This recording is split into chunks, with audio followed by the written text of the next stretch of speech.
This is a response to Colleen. Thank you very much for your video.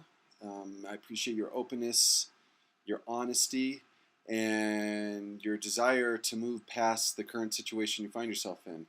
I get emails from people that describe particular situations, whether it's jobs they don't like and relationships they're not happy with, living situations, just or cities or places that they live in, certain aspects of their lives. And what deters us and what sidetracks us from our purpose or the direction, the path we should be on, is we focus externally. So we focus on people. Well, these people do this, these people do that, I don't like that, it really makes me upset, and we become reactionary. And we become puppets that other people are able to pull our strings and dictate the course of our life, how we feel inside, the direction our life externally is going. And what we want to do to free ourselves is to cut the puppet strings and to say, listen, it's not them, I'm the problem and I'm also the solution.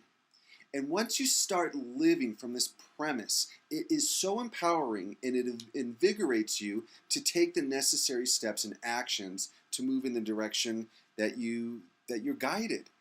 And one of the problems, I've been in certain situations, I'm from Los Angeles, and there's times that I've been in Los Angeles like I just have to get out, whether it's the superficiality of the people, the focus on money, all the plastic surgery, whatever the case might be.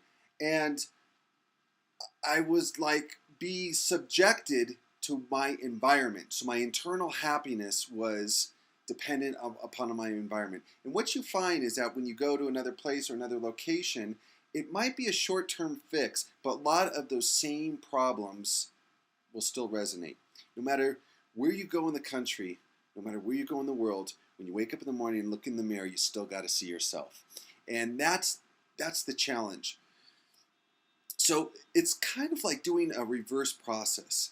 Instead of focusing externally, tap into the reservoir of answers that already lie within you. We have the answers that we need, and we debilitate ourselves because we're so dependent upon external cues, on what other people think, the opinions of others, or we're guided by fear. Fear is a very powerful tool to control and manipulate people. You know, there's so many risky, challenging, adventurous things that I've done in my life. I did a solo 2,400-mile bicycle trip throughout the United States with my stove and my tent. And I just felt this strong inclination within my heart. This is something you need to do. And people are telling me, you're going to die, you're crazy, you're going alone, you've never done anything like this before. What's wrong with you? And I just was so in tune to my spirit, to my soul, to my intuition, to my guide, that this is something you have to do. And what happens is the universe gives us feedback when we don't obey that inner inclination, your inner compass. And the feedback is you start feeling the passion, the life, the vitality starts being sucked out of you. And you might feel depressed, you might feel sad, you might feel like just something's off. And you can't pinpoint it. Well, what's off is that we're not listening to our inner compass. We're not listening. Probably is the easy part. A more accurate assessment would be we're not obeying. And we're not living a courageous life where we have this inclination that bubble to the surface and we follow through on it. I'm not talking about being reckless. I mean, I planned my bicycle trip. I made sure I had the proper equipment. I planned my route. I did some trial runs nearby in my area in Los Angeles. And I was slowly taking the necessary steps to move in the direction that I felt I was being led. And man, that direction was spot on. When you follow your intuition, it's amazing the doors that open, the opportunities, and the spiritual growth that just blossoms when you are loyal. Steadfast loyalty, like it was a commander in the field of war, and it's the commander's telling you, do this. You have no option. You do, and you just follow. It's almost like a blind faith when you start listening to your intuition. So Colleen and the other people that have written me, if your intuition is telling you to go to Los Angeles, start with the little steps, because that might seem overwhelming. Oh my God, I don't know anybody. I don't have a job. I don't, all these things will start, the mind will start creating all these fears, and you have to refocus your attention to your inner guide, your spirit, your soul, your intuition that is giving you this desire. It's not giving you this desire haphazardly. If it's something that's been on in your heart for a while, and it just feels right. Like when you meet certain people or when you take certain decisions, it just feels intuitively right. We need to obey that. And when we don't obey that, we get negative feedback. So you start small. You start, investigating jobs. You start investigating places to live. You start saving money. Maybe if you have to get a job in Fresno where you're currently at, you do that. And you start building like bricks, building a house. You start adding one brick at a time. And what usually overwhelms us is we want to have the house built all at once. And I can't build the house. It's too overwhelming. I'll never be able to do it. I'm going to fail. But if we do one brick at a time, it's amazing the creations that we can make.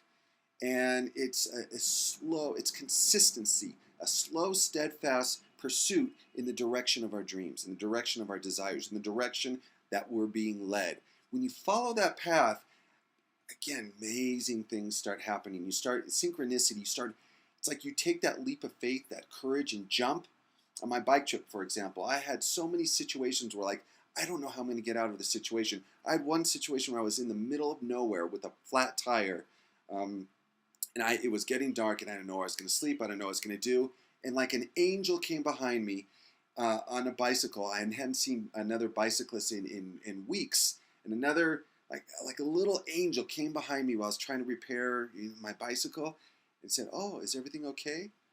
And I said, "No, actually not. I can't believe you're here, and I don't know how I'm going to fix my bike, and it's getting dark, and I still have to ride my bike a long way to get to where I'm going to stay for the night." And he says, "Oh, you know what? Your tire looks pretty screwed. Let me see if my tire will fit." He had an extra tire, the same size, and was able to fit my bike. And I said, "How much do I owe you for this?" He says, "Oh, just $10. I would have gave him $100. It was like just such an incredible experience.